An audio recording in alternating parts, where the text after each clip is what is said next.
I'm George Benson, and welcome to my home. Today I'm going to feature some of my babies. I call them my babies because they've been with me a long time. And from infancy, when they were the featured guitarists of many people who are today's greatest luthiers. Some of them are very good friends I hung out with, watched them make guitars. Boy, it's not hard to find out what guitar this is. The name D'Acquisto, the nephew of John D. Angelico, two very, very famous names, great guitar luthiers. This guitar might have taken anywhere from 2 to 5 years to make. That was always my problem with him. He took too long to make guitars. This is after he asked me, George, you want me to make you a guitar, a special one? I said, nothing could be better than that. I said, but I'm your friend, and I want to remain your friend. When I call you 2 years later, after you start making it, and you say I haven't finished it, we won't be friends anymore. So, no, I'll just take whatever you got available to me. And unfortunately, the guy who was bidding against me, who wanted the guitar also, was the great Russell Malone. And he just passed away recently. And I felt bad about taking the guitar out of his reach because the man kept going up on the price. Gotta have more money than that. So I met his price. I ended up with the guitars. What we call an acoustic electric guitar, F-hole style. That's what these are called. You want a D'Angelico or a D'Acquisto, top of the line. Johnny Smith is truly one of the great guitar players of our era. He made a deal to create a guitar for the Gibson company, and this was the guitar. And I know why he created a guitar like this. This is a perfect cross between the acoustic electric sound and the jazz sound. Probably one of my favorite guitars in the world. It has a very even sound because Johnny Smith was a very articulate man and he insisted on excellence. This is the L5, the iconic guitar that Gibson made, and it became the desired guitar for most jazz players.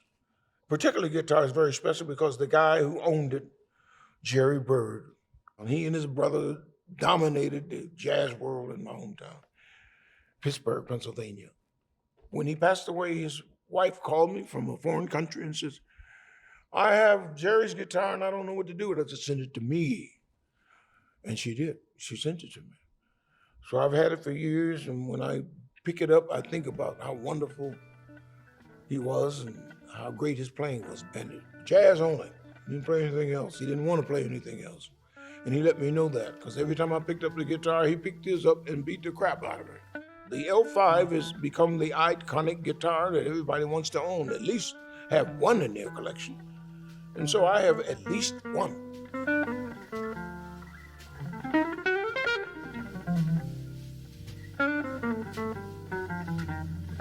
This is not an L5, but although it's designed after the L5. This is the Wes Montgomery model by Gibson. Wes Montgomery, one of the greatest guitar players of our era, and one of my favorite people that I've ever met. He was one of the nicest men I knew, but his playing was magnificent. This guitar is a tribute to him from the Gibson company. They only made a few. I cried and cried to one of my friends who owned a music store to get me this model. And lo and behold, one day, the doorbell rang and this guitar was delivered to me by that friend. Oh, and by the way, this pickguard is made of tortoiseshell, which is very common in the older guitars, and especially the vintage guitars that people love so much in that era. That was just a few years ago when Gibson dominated the jazz world. One great, phenomenal moment in my life came about. A man knocked on the door, and another man answered the door. And he said, no, man, not my guitar. The guy who knocked on the door was the new boyfriend of the girl who sent him over to get her guitar, which she had bought for the man whose door he knocked on. So when he saw him, he said, no, man, not my guitar. He said, yep, give it up. So the new guy who knocked on the door did not play guitar. So he had to sell it. And someone said, well, maybe George Benson will be interested. And he said, yeah, where does he live? He lives over there. And he knocked on my door. And I said, yeah. He said, Mr. Benson, I understand you like guitars. I said, yeah, I do. And I was anxious to see what was in that case he had. So he opened up the case and I said, oh man, it's Johnny Smith. Brand new. I said, let me show you something. I opened up a closet door and guitars were falling out of the closet. I said, as you can see, I don't need another guitar. He said, well, man, can't you give me something for the guitar? Can't you give me something? Make me an offer. I said, okay, I'll give you $550. He said, that's $50 more than the other guy I checked. He said, I'll take it. So I thought it was a great price because I knew the guitar at that time was selling for about $1,000. So I said, oh, this is a good deal. So I stuffed it in that closet where the guitars were falling out of. And I slammed the door. Uncle. Now, I had just signed a contract with one of the biggest record companies on the planet, Warner Brothers Records. I couldn't believe I had a contract with Warner Brothers Records. Now I had to live up to the contract. I had to go out and make an album for them. So I was getting ready to hop on an airplane and fly from New Jersey to Los Angeles. Just the last minute, just before I got ready to go out the door, I said, oh, wait a minute. Let me take that new guitar with me. Maybe it'll be something I can do with it on a. So I snatched it out of the closet and I took it with me to the gig. It changed my whole life. I recorded the album Breezin with it. And it became such a smash.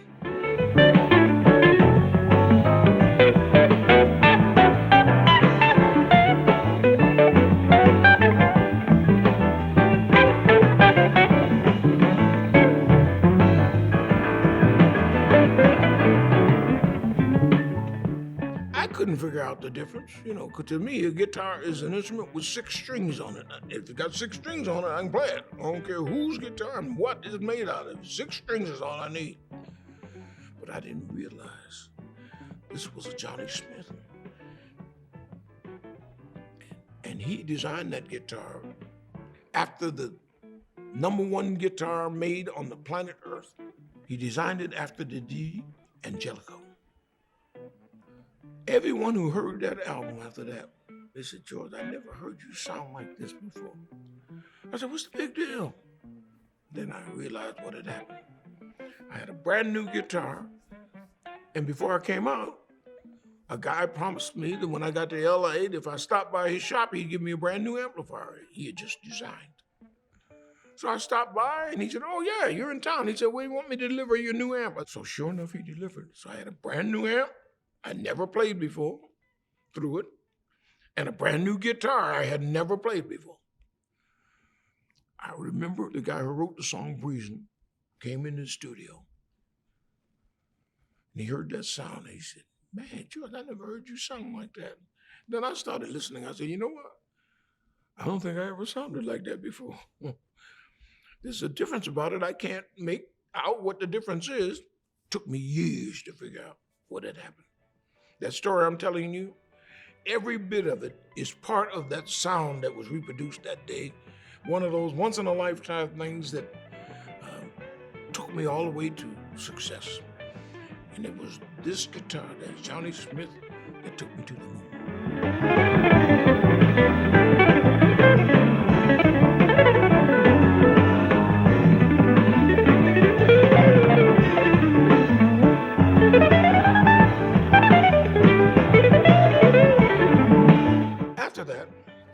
One of my great guitar friends. Matter of fact, he was on the album with me, the great Phil Upchurch.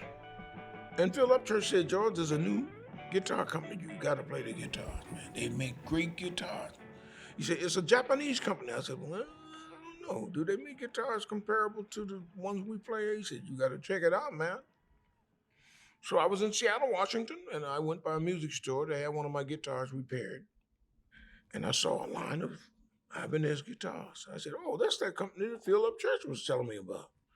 I picked up the guitar, and sure enough, it sounded great. So I picked up their copy of the Johnny Smith In those days, Ibanez had never made their own models. They copied all of the great guitars in the world. I took it home and played it and played it. And I said, man, I'm gonna try this out on my new record. So we recorded the album Weekend in LA. It became a super smash.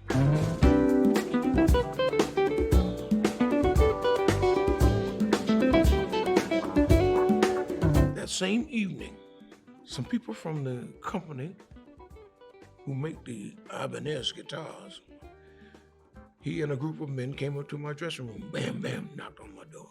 I said, yeah, come on in.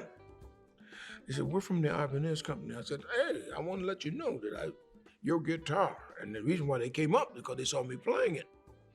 I said, your guitar, you make great guitars. I said, you know, you don't need to copy anybody, man. All you need is some original ideas. He said, you got any original ideas? I said, oh, yeah. And that's what started my relationship with him. A year later, the GB10 and the GB20, because I designed a traditional jazz guitar along, which we call the GB20, and the GB10, which was a total new idea, a new concept. Things were happening that I never imagined. A guitar named after me, GB10, GB20, 2 guitars. So I knew that life was moving to a new place for me. It was a beginning of something new. I couldn't imagine what was about to happen in my life. The song that came off of that album on Broadway went to the moon. So I imagined for the next few albums I was using the Ibanez copies until the GB10 came out. As a matter of fact, the prototype GB10 was stolen right off of the bandstand when I was doing my sound check. I went to the bathroom somewhere and a guy came up on the bandstand and asked my guitar tech, hey, can I see that guitar, man? He said, oh yeah, go sit down and play it. And the guy was on the stool and we looked around and that was the end of that. He was gone. So somebody has my prototype GB10. One day I might run into it, but I'll be mad when I do.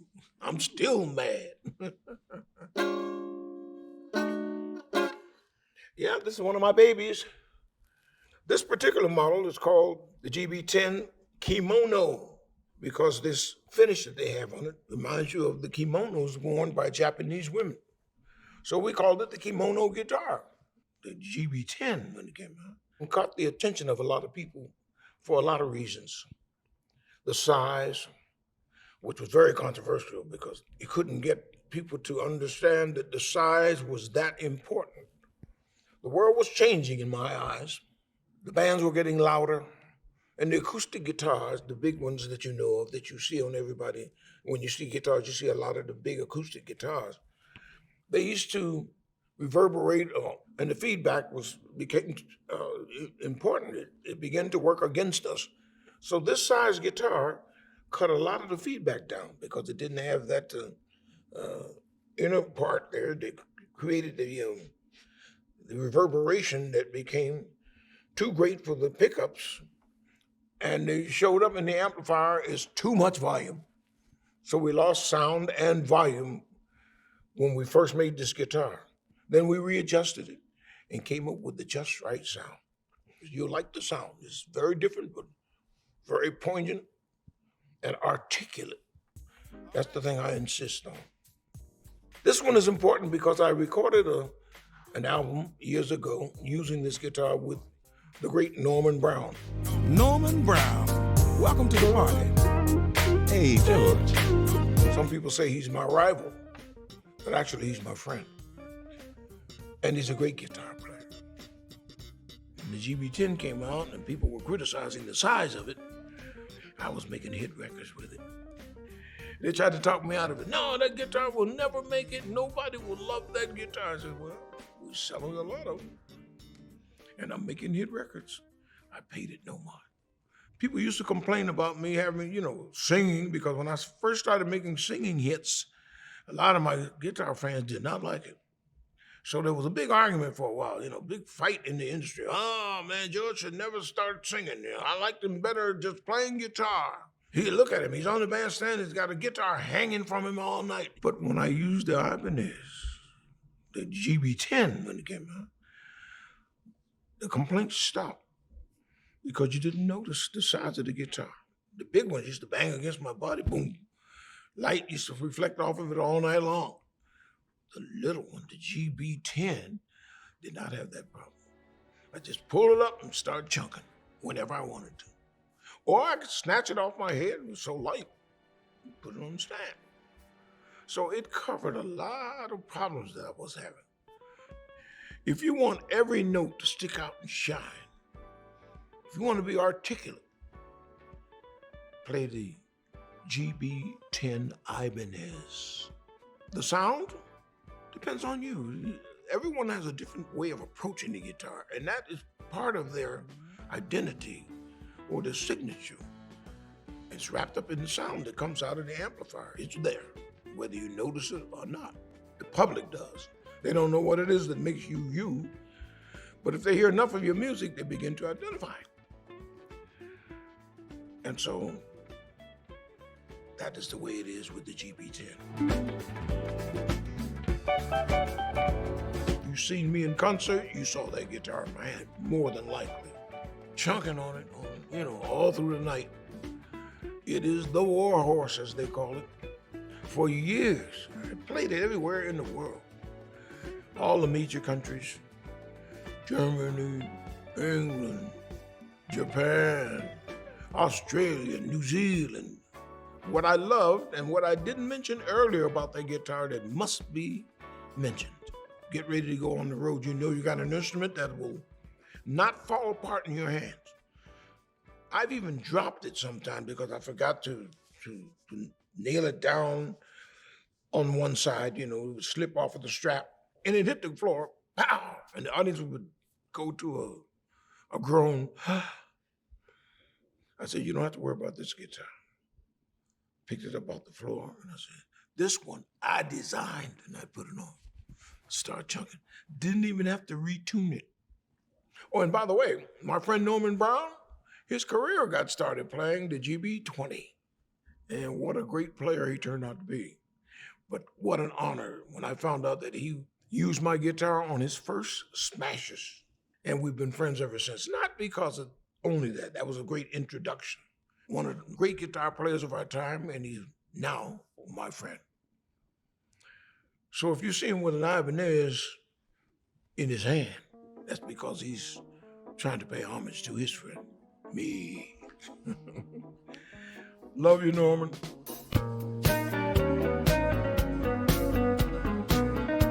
This is an Ibanez GB20. Well, 1977 is when I put the design together. But I had one hanging around the house. It was in bad shape. And I said, man, we need to make the GB20 again. He said, well, we don't have the pattern anymore. I said, I got one at my house. I'm gonna send it out to you, painted green.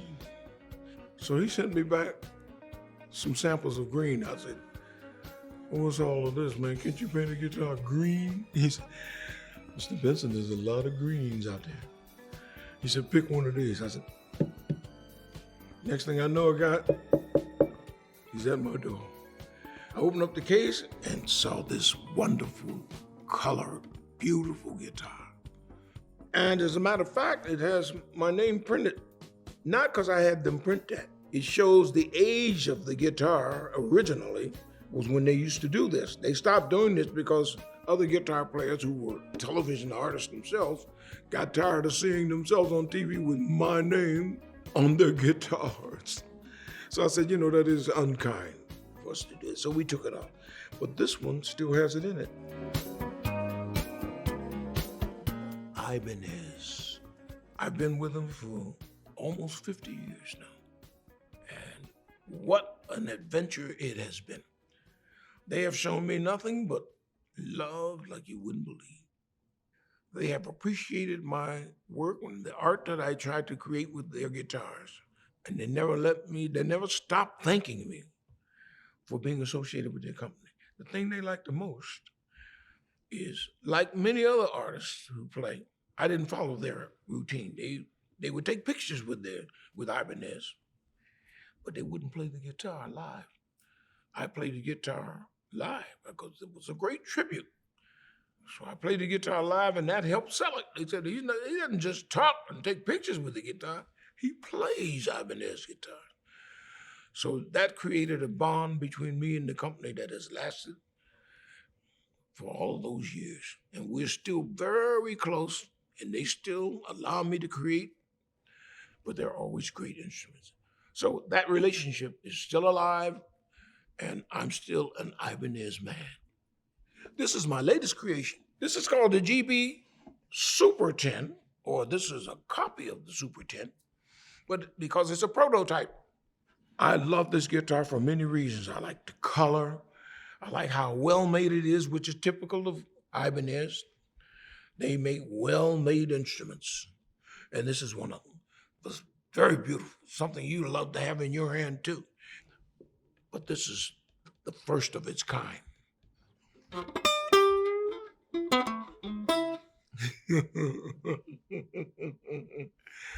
It's a great story, man.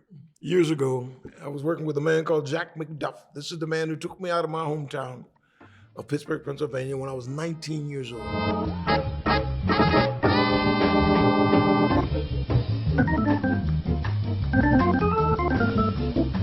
Although I told him, I said, I had no real jazz experience, man. Yeah, I've been to some jam sessions, but I'm not a jazz player. He said, yeah, but I like what I hear coming from your guitar, because I sat in with him the night before. So he hired me. I left Pittsburgh with him the next day. And the next day he fired me.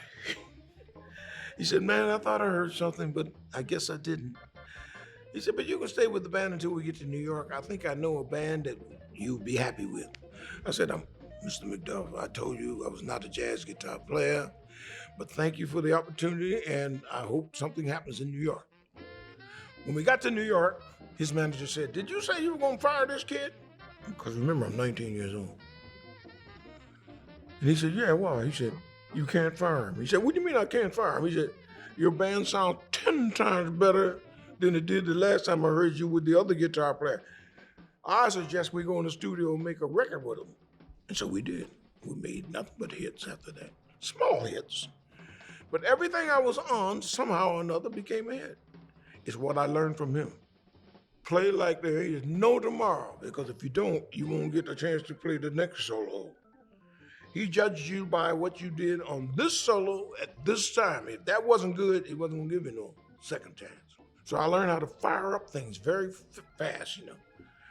And that was important in recording studios, because they were making those 3-minute records, you know. You had to be under 3 minutes. 3 minutes was too long. So whenever I played with people like, you know, Lou Donaldson, Freddie Hubbard, and all of those guys, I played these short, fiery solos, and they were all hits. That's what caused my name to become known in the guitar world. Who's that kid playing? Who's that guy playing the record? George? Never heard of him. 2 or 3 years later, I was on the jazz poll. Number 5, number 3, number 2, number 1. I said, get out of here. He said, George, you are number 1 jazz guitar player in America. I said, get out of here, man. He said, yep. I couldn't believe I had to see it. I looked at the magazines. It is my name, number 1. I said, they put the weight on me. Now I got to practice every day. And I did. Every day, just about every day of my life, I played or practiced. I don't call it practice. I call it becoming familiar with my instrument. I lived with it. It became a part of me. And they started mentioning it in magazines. You know, it's like the guitar is part of his hand. They almost got it right. Because I didn't feel happy unless I had one in my hand.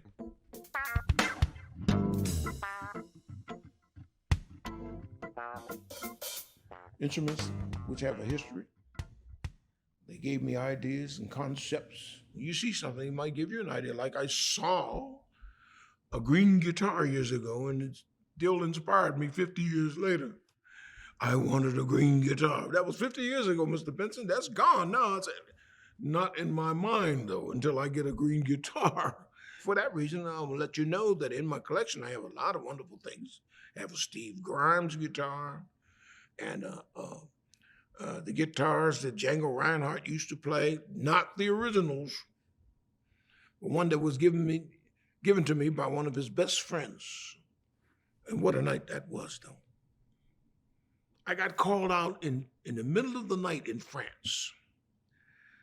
A guy said, Mr. Benson, I'm Django Reinhardt's best friend. He said, I own a restaurant. I want to invite you to my restaurant.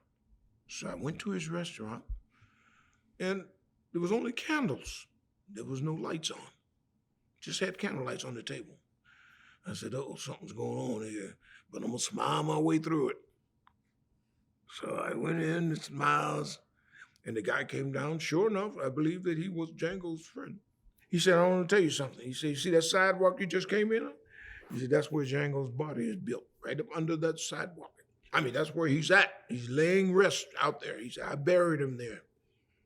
He said, he was my best friend. I started seeing the door open, and a lot of people came in. They had guitars hanging off them or guitar cases in their hand. I said, oh, they're trying to get me into a jam session here. And I knew better than to do that with the young French guitar players because they were all like little Djangos. They all wanted to be Django Reinhardt. And some of them took guitars out of their cases and started playing. And I said, all of these guys are like Django Reinhardt. The best student, though, the best player was about 14 years old. He put all the other guys to shame. His technique was impeccable. That's why I didn't pick up my guitar. So to get me to play a guitar, he went upstairs and got a guitar that he and Django used to play. And he brought it downstairs and he put it in my hand. He said, Mr. Benson, this is your guitar. I said, wow, man, you can't give this guitar. He said, I'm giving it to you. I plucked a few notes on it and played a few chords. And I saw that young boy coming over and I said, hey, put it back in the case. But what an exciting evening. He told me the reason why the lights were out, because it was law. He could not be open at a certain time of night. I think it was after 12. They could not have any lights on in his place, so they put the candles on. It was one of the weirdest nights of my life, but a very pleasant time that I had listening at all those incredible new players who I know were the stars of tomorrow. By now, these guys are probably the baddest cats in France or on the planet. Who knows?